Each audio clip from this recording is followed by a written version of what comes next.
Olá, caríssimos, eu sou Carlos A. Júnior e sejam bem-vindos ao projeto Um Quarto de Oração, na nossa busca da perfeição cristã. Mãos que se colocam para rezar, joelhos que se dobram para adorar, olhos que se fecham para rezar. É Jesus quem vai entrar. Mesmo cansado ou abatido, meu coração insiste em bater em uma porta que já está aberta. Coração sagrado do nosso Senhor Jesus. Mãos que se colocam para rezar, joelhos que se dobram para adorar, olhos que se fecham para chorar. É Jesus quem vai entrar. Mesmo cansado ou abatido, meu coração insiste em bater em uma porta que já está aberta. Coração sagrado do nosso Senhor Jesus. Louvado seja o nosso Senhor Jesus Cristo, para sempre seja louvado, tudo por Jesus e nada sem Maria.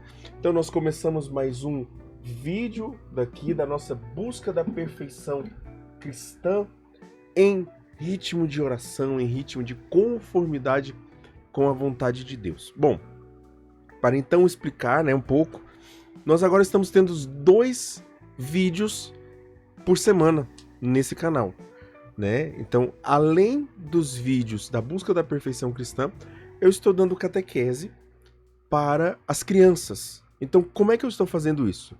Eu estou fazendo vídeos onde eu jogo Minecraft e converso com elas, ensinando catequese, dando algum tema de catequese, Faço uma síntese ali, algo mais direcionado para as crianças, é uma coisa menos reflexiva, menos levada para a oração e mais levado para a catequese em si, assim como as crianças precisam, para elas entenderem de uma forma bem visual o que é a catequese. Bom, mas aqui nós estamos na busca da perfeição cristã. E essa busca da perfeição cristã, hoje nós falaremos sobre a conformidade com a vontade de Deus. Como se conformar, como se adequar, como chegar à conformidade com a vontade de Deus, da vontade de Deus, o que fazer, como descobrir a vontade de Deus para a minha vida. Bom, a primeira coisa que nós precisamos entender é qual é a natureza da conformidade da vontade de Deus.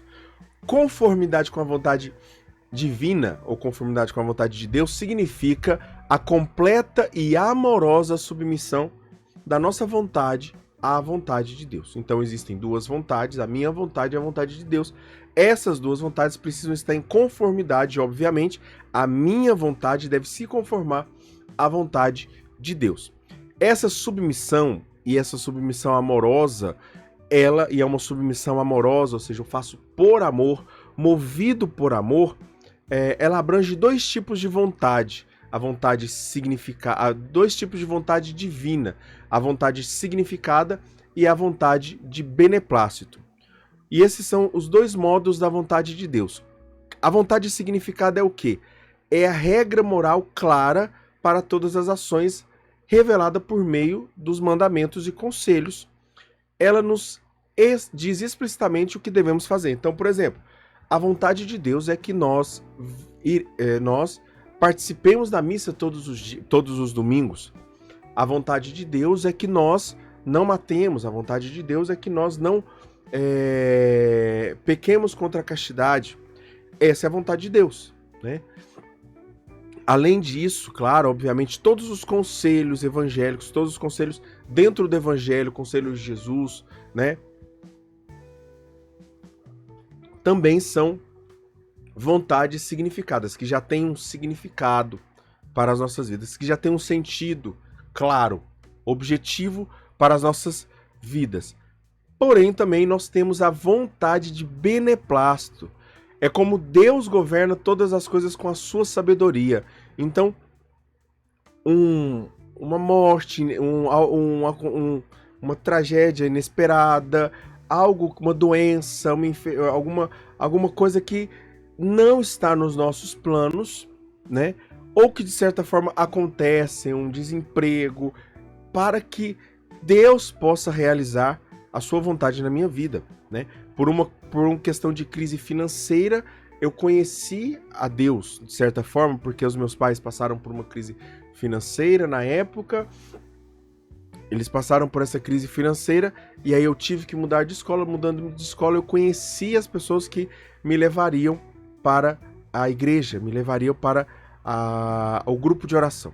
Então, Deus se utiliza dessas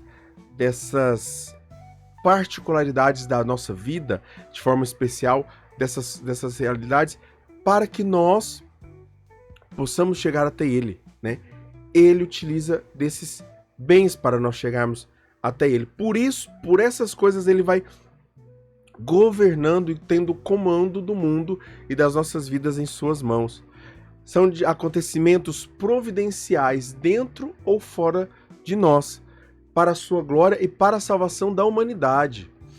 Ela nos revela o beneplácito, ou seja, Deus sempre quer o bem. Então, tudo que Ele permite para o homem é para o bem do homem, para aquilo que agrada a Deus, porque o que agrada a Deus é o bem do homem, é o bem da humanidade.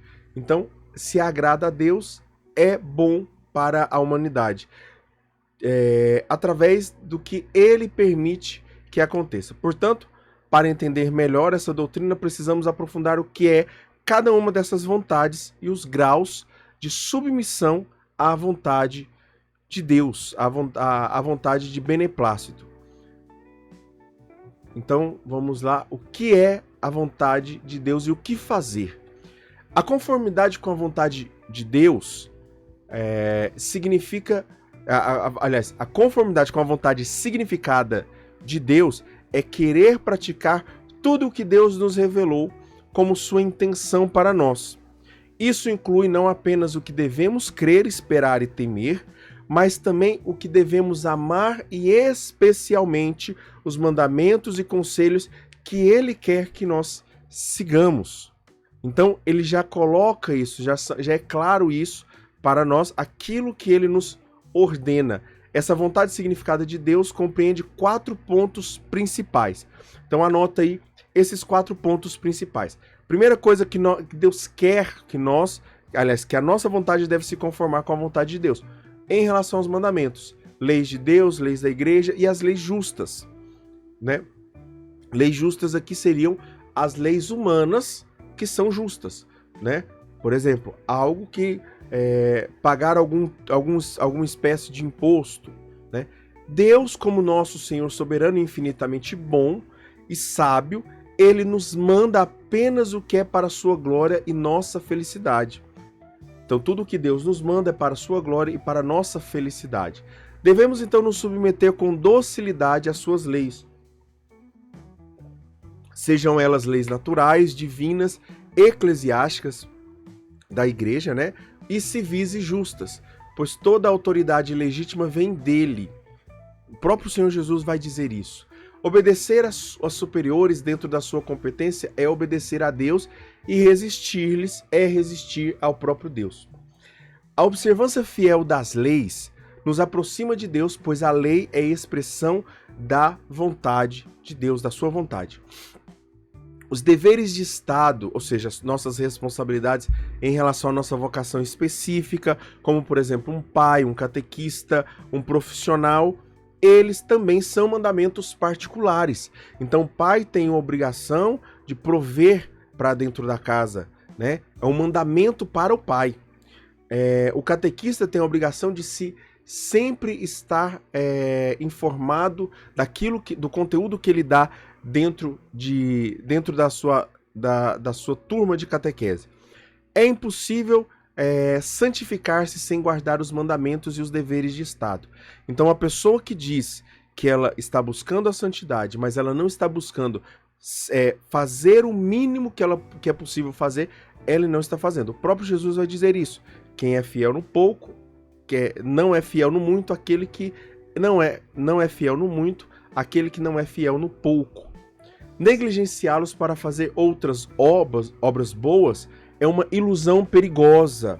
Então, assim, a gente vê muitas vezes, né, mulheres ou homens, né, indo muito à igreja, mas abstendo-se de os seus deveres dentro de casa, né? E isso é perigosíssimo para filhos também, para qualquer tipo de pessoa. É extremamente perigoso essas boas obras, né? Pintadas de boas obras, porém que nos retiram de outras obras. É uma ilusão perigosa. O preceito sempre prevalece sobre o conselho. Também nós temos, além dos mandamentos, os conselhos evangélicos. Os conselhos como pobreza, castidade e obediência são aplicados a uma condição de vida, a sua condição de vida. Então, cada um vai viver a castidade, a pobreza e a obediência segundo o seu estado de vida, né? Um padre tem um modo de viver a pobreza, a castidade e a obediência diferente de um casado, e que é também diferente de um religioso, e que é também diferente de um leigo ou de uma pessoa que é celibatária. Cada um tem a sua particularidade.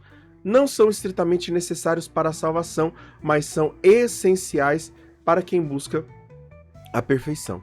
Então aqui nós não estamos falando somente de salvação. E a gente já viu que salvação e perfeição são duas coisas diferentes. Nós não estamos buscando somente a salvação aqui, mas a perfeição cristã. E por que nós estamos buscando a perfeição cristã? Porque o próprio Cristo é esta perfeição. Então nós buscamos o próprio Cristo. Para manter-se na graça e tender à perfeição, é preciso ir além do estritamente mandado. O próprio Jesus vai dizer isso. Olha, se alguém te pede para andar 1000 passos, anda 2000. Então, a perfeição, ela tende a querer mais, a dar mais do que é exigido. É preciso ir além do que é exigido, do que é mandado, praticando conselhos compatíveis com seu estado de vida. Por exemplo, um casado que não pode adotar conselhos que atrapalhem seus deveres familiares. Exemplo, viver extremamente na pobreza, né? Como, por exemplo, os franciscanos, que dependem da providência. Então, o marido e a mulher, elas devem buscar meios para se... Deixa eu arrumar essa câmera aqui. Para se manter a sua casa, correto? Quanto maior a generosidade em praticar esses conselhos compatíveis com os seus estados de vida, mais próxima a alma estará de Jesus e da perfeição divina, pois eles expressam a vontade de Deus. Então, fazer o simples, jogar o feijão com arroz ali, fazer o feijão com arroz bem, já é um passo gigante para a perfeição cristã. Outra coisa também que nós devemos buscar nos mandamentos de Deus, né, o que fazer, são as inspirações da graça. As inspirações da graça são como conselhos específicos de Deus para uma alma particular. Então, ele vai fazer isso quando? Quando ele vai dar esses conselhos? Nos seus momentos de oração, durante toda a sua vida, naquela pessoa que está atenta à voz de Deus. E é crucial estar atento à voz do Espírito Santo prontamente para obedecer a seus pedidos interiores, pois essa docilidade e constância na correspondência à graça é o que nos aperfeiçoa.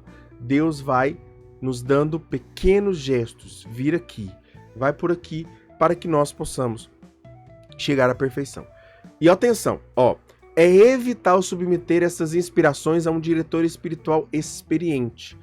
Então, todo aquele que está vivendo isso, ele precisa antes passar por um diretor espiritual, para que o diretor espiritual seja o crivo do que é real, do que é necessário mesmo fazer e do que não é necessário fazer.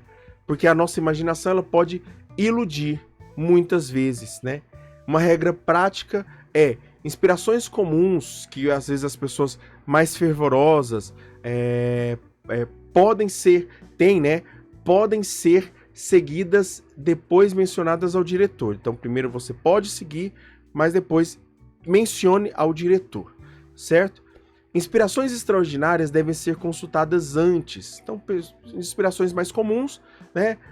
Por exemplo, Deus te inspirou a não comer carne durante uma terça-feira específica. Acordou, você rezou e Deus te inspirou a fazer isso. Ótimo, é uma inspiração comum, né?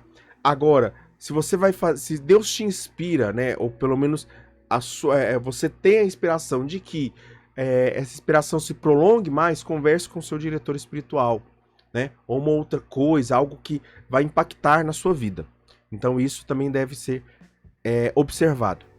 E também, por último, além dos mandamentos, dos conselhos, das inspirações, também as regras e constituições. Neste caso aqui, para as comunidades religiosas. Então, aquele que é de uma comunidade religiosa, ou aquele que faz parte, por exemplo, de um movimento, de uma pastoral dentro de uma igreja, seja catequese, seja algum ministério de música, ou também seja algum grupo de oração, ele deve viver com as regras daquele grupo de oração, daquele grupo de pessoas, certo? Então, por exemplo, se na catequese, né, por exemplo, como na minha catequese, nós temos a exigência de que os catequistas participem de todos os eventos das suas etapas, né?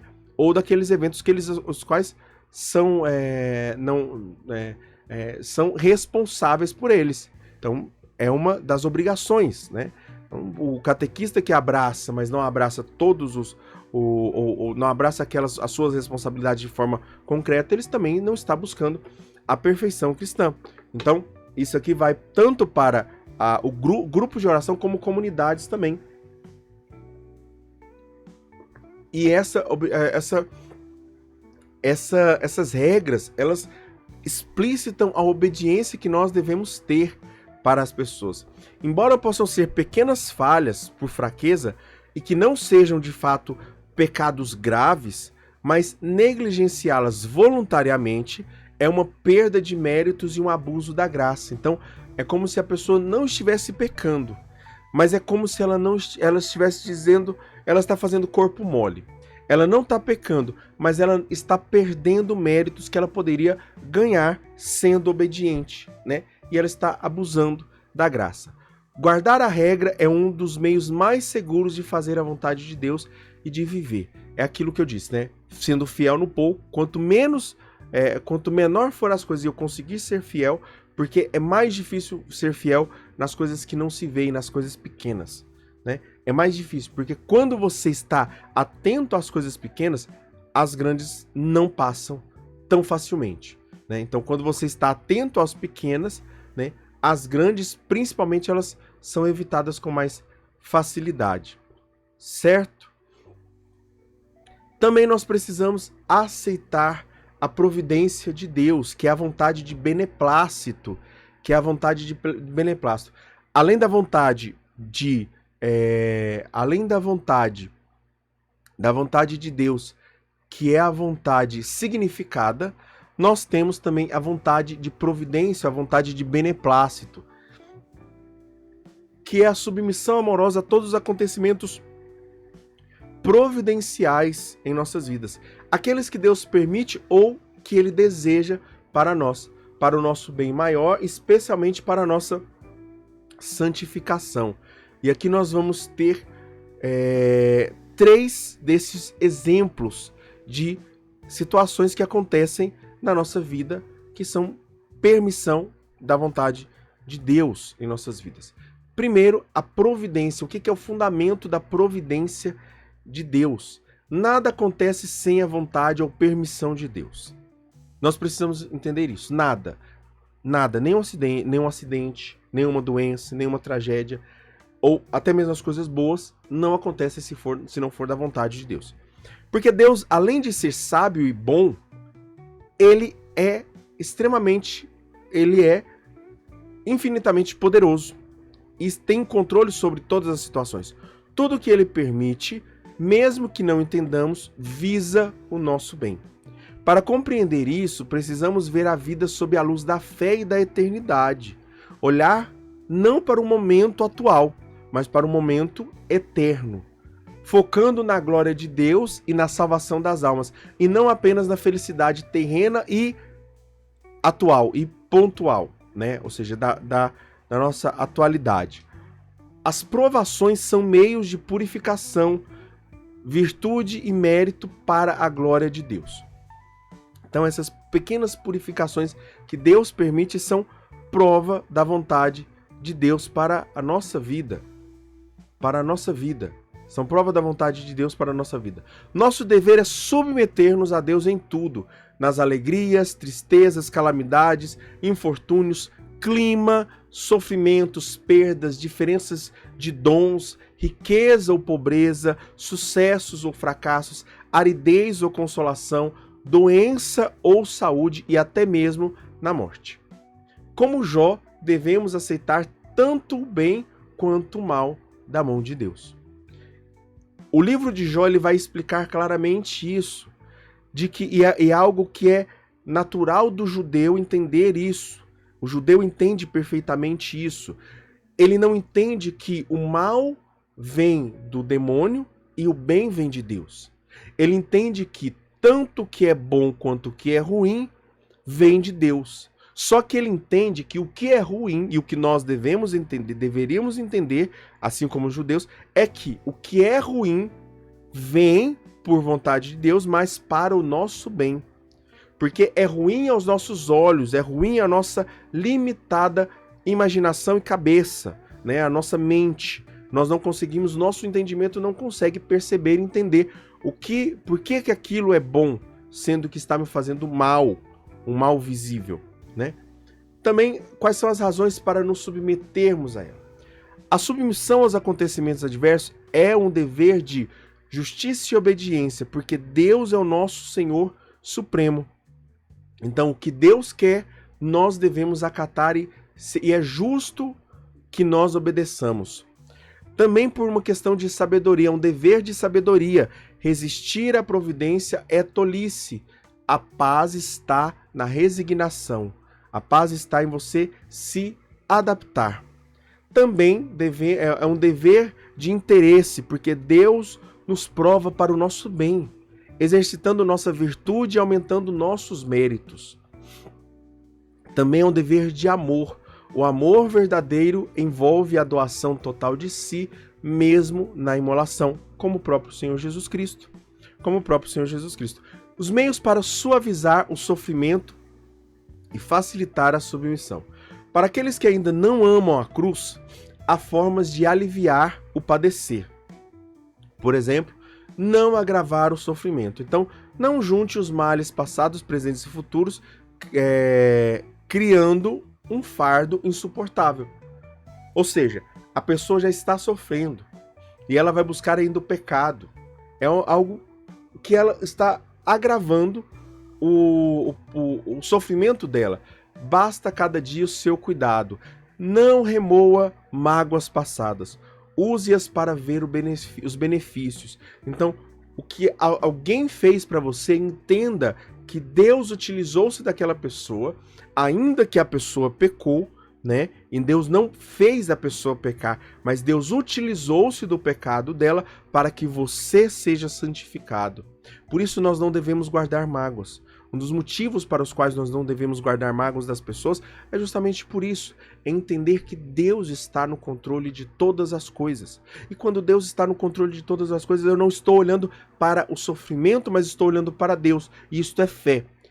A fé significa que eu estou olhando para quem eu deveria estar de fato olhando. Não se preocupe com os males futuros. Então, nem com o passado, nem com o futuro, não se preocupe. Afligir antes que aconteçam é inútil. Afligir-se antes que aconteça algo é inútil, pois talvez nem possa alguma coisa ocorrer. Confie na graça de Deus, que virá no momento certo. E Deus virá no momento certo para nós. Então nós devemos apenas confiar. Pensar nos benefícios do sofrimento.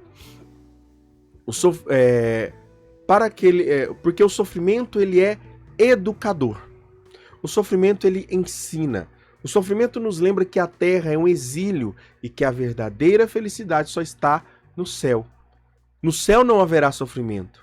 Então nós precisamos utilizar do sofrimento aqui para aprendermos, crescermos e chegarmos um dia ao céu. O sofrimento também ele nos fortalece, ele nos torna mais fortes e aptos às virtudes viris, ao invés de nos relaxar no prazer. Então, quando eu sofro, né, e por exemplo, eu que toco violão, né, quem toca violão entende muito bem isso. Quando você vai se exercitando muito, os seus dedos começam a dar calos, né, e esses calos eles tornam o seu tocar mais forte e mais assertivo, porque os seus dedos eles começam a doer menos, porque eles têm uma camada especial ali para proteger, né, que é o calo e tudo mais ali. Também porque o sofrimento é fonte de méritos. Suportar o sofrimento pacientemente, por Deus e em união com Cristo, gera um peso eterno de glória para nós e contribui para o bem da igreja, completando a paixão de Cristo em nossa carne, como o próprio São Paulo vai dizer. Pensar nessas verdades não elimina a dor, mas a torna menos amarga ao revelar sua fecundidade. Então nós não estamos olhando para o amargor da dor, do sofrimento, mas estamos olhando para os frutos que ela possa gerar. Não estamos olhando para as dores do parto, mas estamos olhando para a criança que virá, para o bebê que irá nascer. Como o próprio Senhor Jesus compara os nossos sofrimentos com as dores do parto. Assim, tudo nos convida a conformar nossa vontade à de Deus, mesmo nas provações, pois essa é a via para a nossa santificação. Quais são os graus com a vontade de Deus? São Bernardo de Claraval, ele descreve 3 graus de como as pessoas aceitam a vontade de Deus, especialmente o sofrimento, que corresponde aos estágios da perfeição. O primeiro são os iniciantes, que têm resignação pelo temor. Os iniciantes eles não gostam do sofrimento e tentam evitá-lo. Contudo, por temor a Deus, eles preferem sofrer a ofendê-lo. Então, por temor a Deus, eles preferem sofrer a ofendê-lo. Mesmo gemendo sob o peso da cruz, os iniciantes suportam com paciência, mostrando resignação. Mas também existem, além dos iniciantes, os proficientes, que são aqueles que têm alegria pela esperança. Eles não estão olhando mais para a dor, mas eles estão olhando para aquilo que eles esperam e se alegram por conta daquilo que eles esperam. Os proficientes são movidos por essa esperança, pela esperança nos bens celestiais. Eles sabem que cada sofrimento lhes renderá méritos eternos. E ainda que não busquem ativamente a cruz, mas a carreguem de boa vontade, com certa alegria, como quem planta chorando, mas voltará com alegria, colhendo os frutos, como o próprio Salmo vai nos alertar e nos ensinar. Então, essa pessoa, ela ainda tem uma alegria, mas é uma alegria futura. Ela está sofrendo e ela sente o sofrimento ali. E já, além dos iniciantes, dos proficientes, nós temos os perfeitos. Aqueles que abraçam ardentemente pelo amor o sofrimento. Os perfeitos são guiados pelo amor de Deus. para glorificá-lo e se conformar a Jesus, eles buscam, desejam e abraçam as cruzes com ardor. Eles buscam as cruzes. Eles não amam o sofrimento em si, mas o veem como uma forma de testemunhar seu amor a Deus e a Jesus.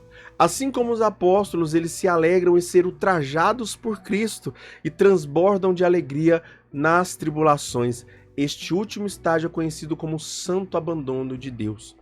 Em resumo, a aceitação da vontade de Deus evolui, primeiro pelo temor, depois pela esperança e, por fim, pelo amor. E ele atinge o seu auge no amor, levando a uma união mais profunda com Deus. Aqui eu não estou falando de pessoas que não abraçam a vontade de Deus. Eu estou falando de pessoas que abraçam e estão buscando a vontade de Deus. Então são esses os iniciantes, depois os proficientes e, por fim, os perfeitos, certo? Os iniciantes abraçam o sofrimento pelo temor, os proficientes abraçam o sofrimento pela esperança e os perfeitos abraçam o sofrimento pelo amor a Deus. Qual é a eficácia santificadora da conformidade com a vontade de Deus? A vontade de Deus ela é assertiva, a vontade de Deus ela nos inclui perfeitamente no plano de Deus para nossas vidas. Ela é profundamente santificadora porque ela une nossa vontade e, por extensão, todas as outras faculdades, além das nossas vontades, a nossa razão, a nossa imaginação, as nossas memórias, os nossos sentidos, a fonte da santidade, que é o próprio Deus. Ele age de três maneiras, essa vontade, essa conformidade com Deus, age de três maneiras em nossas vidas, purificando-nos, ou seja, ela muda o nosso coração. A Bíblia, já na Antiga Aliança, mostra que Deus perdoa e purifica quem muda de coração quem muda o coração e a vontade. Lavai-vos, purificai-vos. Se vossos pecados forem escarlates, forem vermelhos, tornar-se-ão brancos como a neve. Conformar nossa vontade com a de Deus é justamente essa mudança. Também nos ensina na obediência redentora. Jesus, na nova aliança, redimiu-nos pela obediência total ao Pai, até a morte da cruz. Da mesma forma, nossa obediência e aceitação voluntária das provações em união com Jesus Cristo expiam nossos pecados e purificam nossa alma. Também, além da purificação, nós temos também a vontade de Deus, além de nos purificar, ela nos reforma. E aqui nós podemos entender já a questão da purificação e da reforma e também da conformidade com Jesus Cristo, certo? A purificação ela está naquele primeiro estágio dos iniciantes. A reforma ela está naquele estágio dos proficientes, aqueles que estão progredindo. E a conformidade plena com a vontade com Jesus Cristo, né, estar plenamente parecido com Jesus Cristo, perfeitamente parecido com Jesus Cristo, é a função, aquele que está nos estágios perfeitos, dos perfeitos. Nossa deformação, agora voltando para a vontade de Deus que nos reforma. Nossa deformação vem do amor desordenado ao prazer e do apego às criaturas e à nossa própria vontade. Nós já falamos sobre isso aqui, né?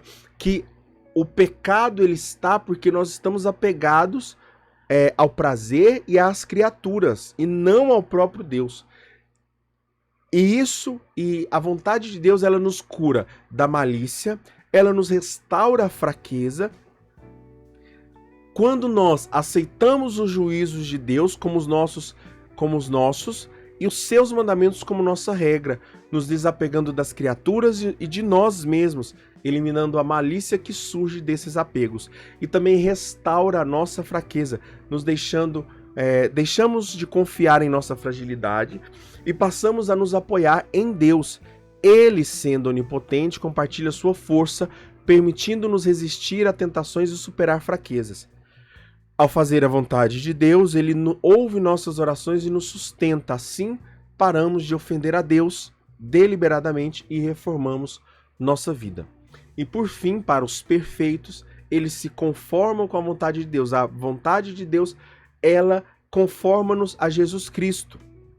Nós ficamos semelhantes, aqueles que são perfeitos ficam semelhantes a Jesus Cristo.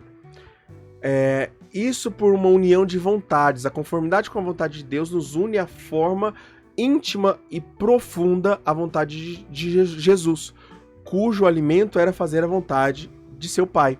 Desejamos o que o Pai quer, nos intensificando com os pensamentos, sentimentos e vontades de Cristo. Rapidamente podemos dizer como São Paulo: eu vivo, mas já não sou eu que vivo, é Cristo que vive em mim. A vontade de Deus também nos santifica integralmente. Como a vontade governa as outras faculdades e ao submetê-la a Deus, toda a nossa alma se conforma com os sentimentos e desejos de Jesus. Isso nos leva a adquirir todas as virtudes de nosso Mestre Divino. Essa conformidade é a mais autêntica manifestação da caridade como tal. Engloba todas as virtudes. Quem faz a vontade do Pai é considerado irmão, irmã e mãe de Jesus. Como o próprio Senhor Jesus vai dizer, né? Aquele que gera Jesus no mundo, aquele que vive como igual a Jesus ao mundo. Em suma, a conformidade com a vontade de Deus, ela nos purifica dos pecados, reforma as nossas imperfeições e nos une profundamente a Deus. Purifica dos nossos pecados, nos reforma das imperfeições e nos une profundamente a Cristo, que passamos a viver seus próprios sentimentos e virtudes, tornando-nos cada vez mais santos. Amém? Louvado seja o nosso Senhor Jesus Cristo, para sempre seja louvado. Bom, então nós chegamos ao final do nosso vídeo aqui. Quero que você vá lá. Se você talvez não tenha entendido, não entenda de Minecraft, né? Mas entende de catequese, ou entende que alguma criança precisa, pega os meus outros vídeos de catequese, né? Esse conteúdo e apresenta para uma criança, né? Esses outros vídeos. Talvez esses não sejam tão direcionados para a criança. Eu tento fazer de uma forma que fique leve, né? Claro, eu entendo que crianças, elas podem, quando você exige mais delas, elas têm a capacidade de uma inteligência mais... tem uma capacidade de conseguir entender até mesmo as coisas que adultos entendem. Prova disso são santos que eram crianças, entendiam muito mais do que nós entendemos. Então, apresenta isso para as crianças, para que elas possam perceber, para que elas possam aprender, né, de uma forma mais prazerosa para elas e mais chamativa para elas. E nesse vídeo também comente, compartilha, curta, né, e ofereça para outras pessoas. Amém? Fiquemos selados então na proteção desse Deus que é Pai, Filho, Espírito Santo. Amém. Deus abençoe você.